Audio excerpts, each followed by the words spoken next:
It's a guy doing things back again with episode 25. And we're talking about leadership with David Kabwa, the SRC president of the University of Pretoria. What an awesome man. I hope you're ready for the interview. I hope you are warm if you're in South Africa, if you're where there is summer. Anyway, sit back and relax, get your coffee ready, because it's time for the guy doing things.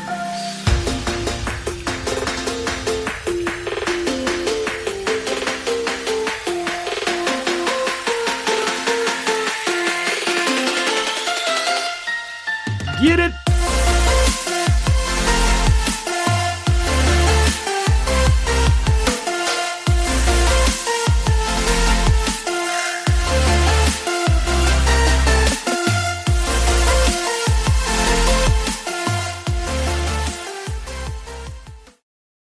I have on the other line David Kabwa. We've been struggling to get a hold of each other for a while now, and finally it's here. But they say good things come to those who wait. Huh? Welcome to the podcast, David. Thanks so much for joining. Thank you so much, Thornton. Very happy to be here. Looking forward to engaging with you. To everyone that's listening, this man is an absolute legend. It's a difficult time for all of us at this stage in our country. And, he's out there every day on the front lines trying to ensure that, students get assistance. I suppose learners would be a better phrasing in between all the classes and everything. He still does his best. I find myself very privileged to be here. So thank you once again. Thanks for the compliment. It's truly heartwarming to hear something like that, so that's really cool. And same to you, doing the work there on the front lines at Tux. At UP. We'll get to that later on. But first of all, just let us know where you're from originally, and what did you study up until now? Because I know you're still busy, and I know you'll probably continue studying for quite a while. But yeah, just let us know where you're from. I appreciate that. So I'm from a little known area in Limpopo. It's a village called Temanyane. We refer to it as Khomatala Temanyane. That's a village where I was born. In rural Limpopo, grew up in a small town called Groblersdal. Most people I speak to haven't heard of it. I hope you Google it. I think it's wonderful if we can learn a lot in that regard. Funny enough, my dad is an alumnus of the University of Pretoria. He's a doctor. Yeah. And I always looked up to the man. I still do. I wanted to be exactly like him. I view him as a superhero. He goes out, he saves lives all day, especially during this difficult time. It is just amazing to see that kind of dedication. So growing up, I always wanted to be a doctor. I wanted to study medicine. In high school, I took maths, I took physics, I took life science. That was where my head was at. I was the bomb. I was a top 10 student. I was the guy who was winning all of the sports, doing just absolutely anything and everything you can imagine. Then matric hit me like a ton of bricks, and it became very difficult. Needless to say, I did not get into medicine. And the problem was the only thing that I had applied for was medicine. So now all of my friends are going to varsity. I'm sitting at home, and eventually I decide, let me go and let me upgrade my marks. I'll repeat some of my subjects again. So I basically repeated high school for a few subjects. I'm fast forwarding through a lot. Got to the end of the year and realized, I have a love for politics. And the reason why I love politics is because I can't stand politics. And the contradiction there comes in that I don't like the way politics operates. And that's why I felt so eager to get into it. So to answer your question, in 2017, I started my first year at the University of Pretoria studying political science. I am now pursuing my honors in international relations. It's funny you say that about politics, you don't liking it and joining it. I did the same with education. I didn't like the way it was functioning, so I joined it in an effort to start being a change. And I believe it's Mahatma Gandhi, who said, "Be the change you want to see in the world." And that's an awesome approach. It's so cool to see you taking that approach as well, to the whole politics thing. So that's really cool. Um, and then, so you mentioned high school, but did your leadership journey start there, or did you kind of just discover you're a leader, and then once you hit university, you got it, or was it a journey to get to there? Got the question. Fantastic. So, yes, I do think that we are indeed two peas in a pod, and I think that is absolutely fantastic. I want to take a moment to acknowledge the educators in my life. And I use the word educators deliberately. You can educate and you can teach, and I think there are two different things. I think that education is more all-encompassing. You can teach me, and when you teach me for a particular purpose, you teach me for a particular reason, you teach me for a particular moment, a particular time. Yeah. When you educate me, you're giving me knowledge that I can apply well beyond the scope of what is currently in front of me. My teachers, my educators in my life have played such an important role in forming me as an individual. And I'm grateful to see someone like you who's doing that on a day-to-day basis. I think in our country, a lot of our unsung heroes are truly our teachers. I don't think you get enough credit, so I cannot continue without acknowledging that. Thanks so much. Before I go on a whole entire tangent, let's get into it. So I remember in primary school, let's go back further than that, in preschool. In preschool, I was the kid who would stand on a rock on the playground, and I would organize the whole playground to make sure that all of us were able to play together. In my mind, it was just the viewpoint that, you know what, I just want us all to be together, because from a very early age, I was referred to as Makwere, and that's basically, foreigner. Yeah. And it was a situation where I wanted to learn how to speak vernacular languages. No one was really willing to teach me. I only started really learning when I got to university. But I think similar to my dad, I've always just wanted to help people. It is literally a burning desire, and I don't think it ever goes away. It is constantly on my mind. If I was not limited by the human need to eat or sleep or rest, I feel like I would be working 24/7. It is That's awesome, man. In primary school, I was part of the first group of class reps that were introduced into our primary school. And we referred to these class reps as servant leaders. That was the concept. If you are a leader, you are a servant. That's why we call our ministers ministers. They minister to people. And I think that's the biggest overarching point that any and every leader should take, is that you are called to serve. This is the reason why when I get a call at 2 in the morning, I need to make sure I answer that call. It's the reason why on campus, I'm at campus right now. I arrive very early most days and leave very late. It is really being able to serve that has been absolutely paramount. So in primary school, we had a very interesting setup. I went to public style Christian school. Yeah. It was a school with an ACE system. And in an ACE system, you're an educator. But for those of you who are not educated, an ACE system is Accelerated Christian Education. It's basically a different school system where you're also able to work ahead. Yeah. So I repeated grade 1 because I went to a government school. Then I went to an ACE school and I wasn't coping, so I moved down to grade 1 again. So I repeated grade 1. And by the time I got to grade 8, the matrics in the school had finished early, so they were all leaving. Yeah. So for the last 2 quarters of the year, we didn't have any prefects. So I was made head boy. And at grade 8, I was head boy of my entire school, overseeing students that were much older than me. Yeah. This was my first kind of real introduction into the concept of leadership. Fast forwarding a lot. I got to high school, and I remember I made the prefect of the high school. We referred to it as the EA, or executive committee. Yeah.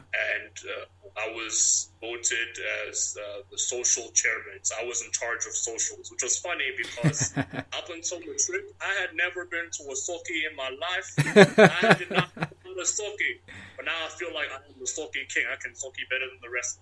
Oh, we'll have to take you up on that word. I will show you a thing or two. Hopefully you can teach me as well. But I remember until today, I still hold the record for the highest number of votes the school has ever had. This is 5 years down the line. I got to university, and my first thought was, okay, I want to run for president. And they said, you're a first year, you cannot. And I said, okay, what's the next best thing? And I was told, well, you could run for chair of your faculty. By the way, that's also impossible. A first year has never been elected as chair. Yeah. I said, challenge accepted, let's do it. So we went in, I won the election, and it was fantastic. I received the Dean's Award, and I became the first student ever in the faculty's history to receive a Dean's Award for the work that we did. That's awesome. Wow. When I was chairing. And my sort of introduction to leadership and what put me on this path was in that year when it was one of the most difficult years of my life. You can imagine you're the king in high school, and now you come to high school again because you're upgrading your marks. I remember in my hometown, it's a small hometown. We have the town paper. It's called the Dollar. I was in and out of the Dollar every week.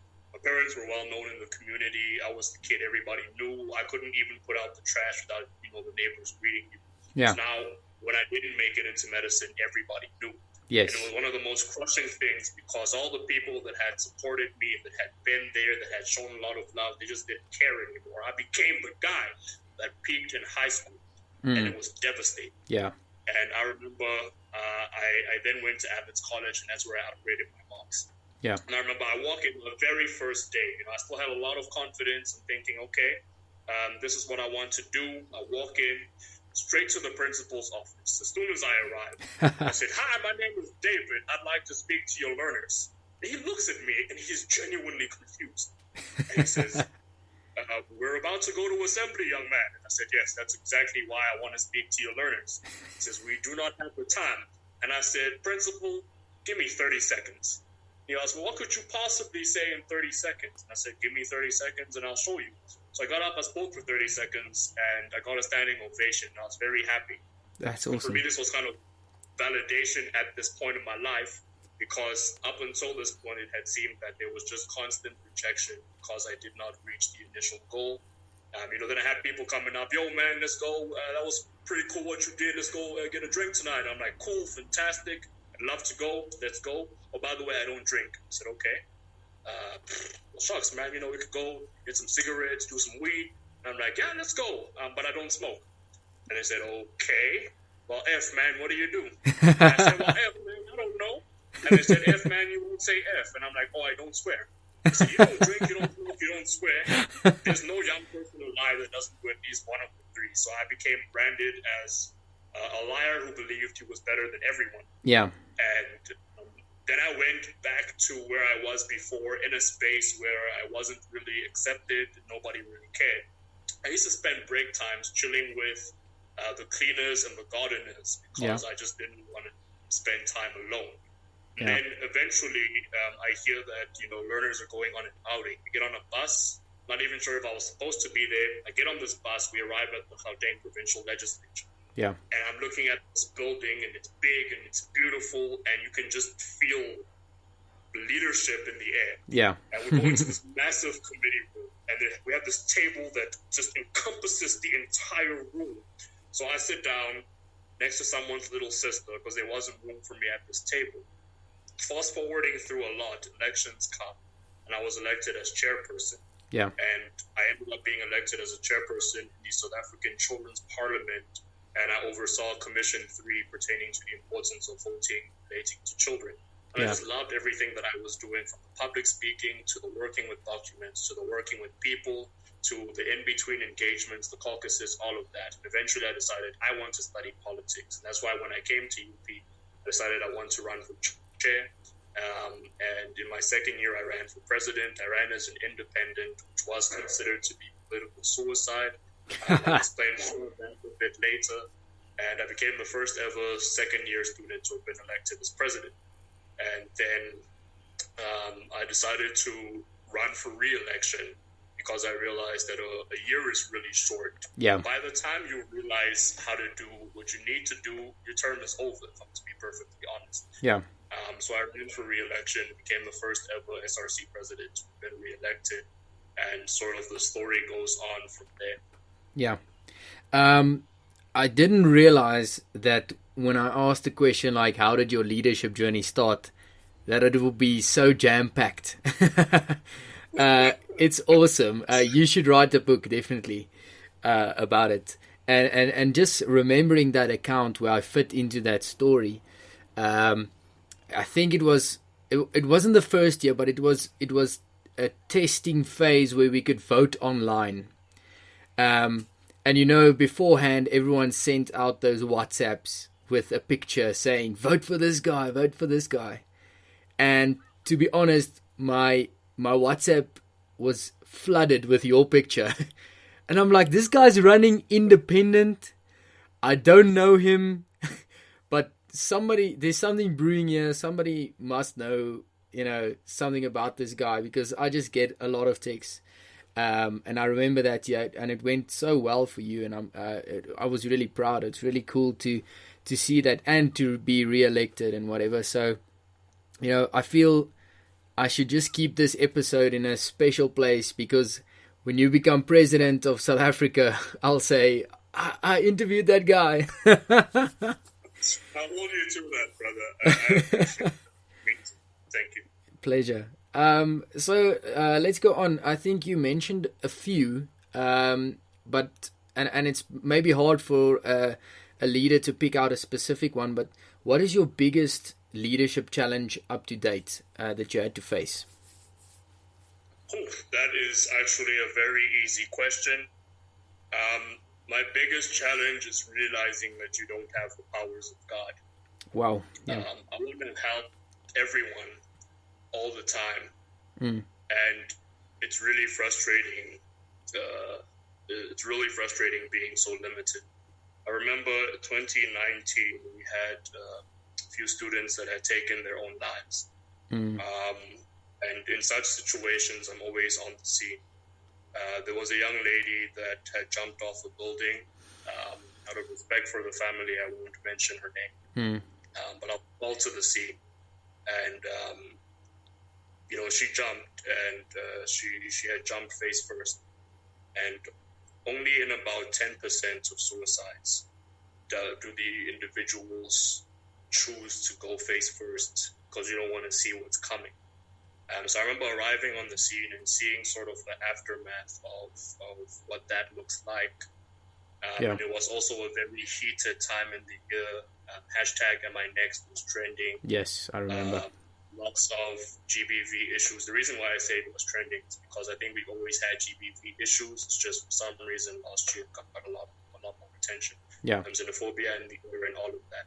So, students were hurting. Even now, as I speak to you, students are hurting. I got a call from a mom last week who was telling me her daughter started selling her body because her NSFAS funding was revoked. And she panicked and she wanted to pay rent. And these are the kinds of complexities that I literally hear and deal with all the time. Yeah. With every fiber of my mind, my heart, my body, my soul, my being, I try. And I'm just grateful that I've been very successful for the majority of them. There's always one or two instances where you are unsuccessful. And it is very difficult to deal with, because my viewpoint is every individual that you're able to assist, that's a life that's changed. And a life that's changed is an entire generation that's impacted. Yeah. For many of our disadvantaged students, they're the first in their family to go to varsity. So literally, this one individual, the entire family is depending on to change the family, to change the generation, to pick them up out of the hole in which a lot of South Africans find ourselves. Yeah. So I'd say it is still something that I wrestle with. And it is a very difficult pill to swallow. Yeah. But even in that, I always say that a step is a step in the right direction, so long as it is a step taken forward. And in this challenge, realizing that I don't have the powers of God. I think so long as you're able to take a step forward, that it should be a step that you're willing to take. Yeah. I can't imagine, the type of stuff you have to see and go through. It's one of those situations where you look at what you guys are doing. And I'm like, okay, I know I'm not cut out to be in that position, and luckily you guys are. So doing it alone is obviously not an option. You have to have teams when you go through this whole process. How did you utilize a team? Because your teams, while you're busy heading this, you're basically heading the progress of a university in a way. And you got the ANC Youth League, the DA Youth League. You get a few other people with different beliefs, different backgrounds, and then everyone's done voting, and you get your team in front of you. How do you go from there to creating a success team? That's a really good question. Student politics is lit.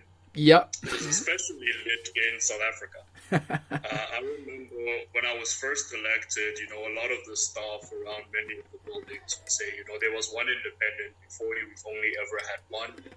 And it was very difficult for him to do anything because he was blocked at every turn by the members of his team. Yeah. In this, I just thank God that I have a team. Just give me 2 seconds. There's just children playing outside. They're making a bit of a noise. Sorry. Sure. Kan julle, sorry, ek sit gou op die foon. Kan julle dalk gaan aan die ander kant speel asseblief? Okay, kan julle nie agter by die swembad dalk speel nie asseblief? Ek's net gou op die foon. Dankie. It's adorable. Yeah, so there's someone doing what you do, as the educator in you. You know how to talk to the kids. Yeah. Not always, but this was a good example. I knew you were on the other side. So no, I'm kidding. They're so innocent. So they're just playing and singing. But the podcast mic picks up everything. So I don't want that to be in the podcast. Sorry. Okay. So you were saying from when you get the teams to actually navigating this politics. Right. So I've been very fortunate in that every team I've had has shared one commonality. I've always made it very clear that I did not run independently because I am anti-political party. I think our political parties do excellent work. And I think in the student cohort that we have, some of our most dedicated students are those political parties. Yeah. My viewpoint has always been, I just think that we can do things differently, and that we should strive to do things differently. Yeah. So when we all came together and we sit down, we're in these meetings, I've always made it very clear that when we put those blazers on, when we have this symbol on our chests, yeah, it is the University of Pretoria. It is all students. It is the entire student body. That is who we represent. And I'm very grateful in that when you go through the flames together, it tends to forge you, brings you a lot closer. In the beginning of the year, we have what's known as the registration help desk at the University of Pretoria. Yeah. This is where the SRC basically is on hand to assist students that go through the cracks. During that time of the year, my phone is literally ringing nonstop. And I don't mean this as a hyperbole. It'll be ringing, and I'm on a call, and I get a call while I'm on the call. Wow. And when I hang up the call that I'm on, I get another call, and then while I'm on the other call, I forgot about the call I got on the call. That oh my is the goodness. kind of situation yeah. that you're in the beginning of the year. You can imagine I'm a student. I'm not even a student. I'm not registered. I haven't applied. I show up from KZN. My mom gave me her last 100 rand so that I could get on a bus and come here. And my hope is just if I can at least get there, I'll find myself somehow. This is the mentality that lots of students have back home. You have people telling a lot of prospective students was just go. It'll work out if you just go. So these students arrive. So having to find a roof over their heads, and feeding them, and trying to get them registered. For those who are unable to travel back, trying to find some kind of means to intervene there. Yeah. It is a period where SRC members do not sleep. Very late evenings, very early mornings, and you see a lot, you experience a lot. And I think that sets the tone for the term, and the way we interact with one another in those instances really does show that all students need help. Yeah. And it's exactly what we're there for. So I'd say that's how we're able to function.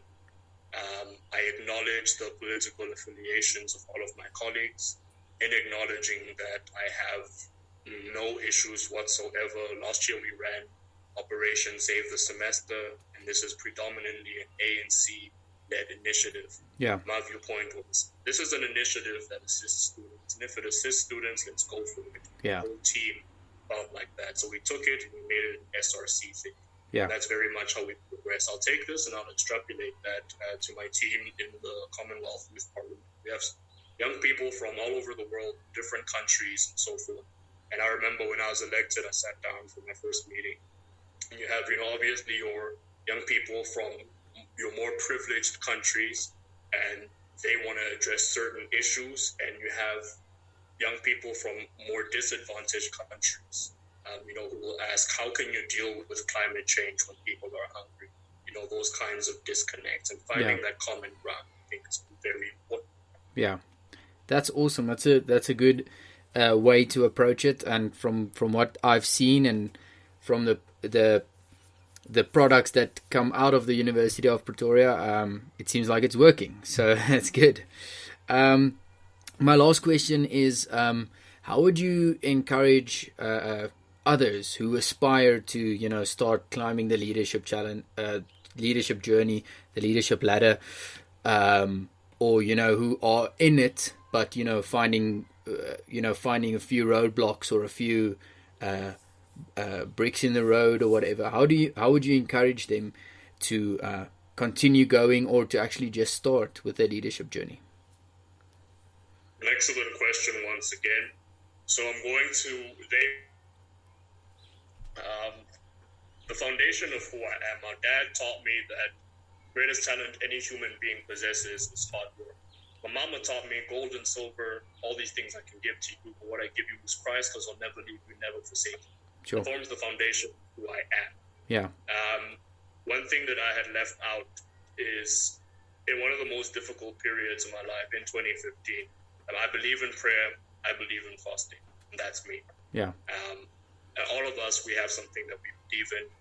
Even if we believe in nothing, we're still believing in nothing. Yeah. So all of us have different beliefs. I wasn't fasting, I was in prayer. Holy Spirit touched my heart and basically told me, this is the reason why you were put on earth. Wow. And since then, it lit a fire within me that I cannot even begin to describe. I spoke about how I am always burning to want to do more. Yeah. And that is because I know where I'm going. So I'll give an example. You can hop in a car and you wanna get to a destination. Let's say, for argument's sake, you're in Pretoria and you want to get to Cape Town. Now you hop in your car and you don't know how to get there. You don't have a GPS. You don't know what you want to do when you get there. Yeah. But you still get there. And this is how, for most of us in leadership, this is where we're in the car. We want to get to our destination. We don't know how to get there. We don't know what we're going to do when we get there. Now, this means that we have a goal, but we do not have a purpose. Yeah. There's a very, very key difference between the two. Identifying your purpose will enable you to develop a tenacity you've never had before. Yeah. I always like to say, I will not be defeated, I will not be denied, and I will not be disgraced.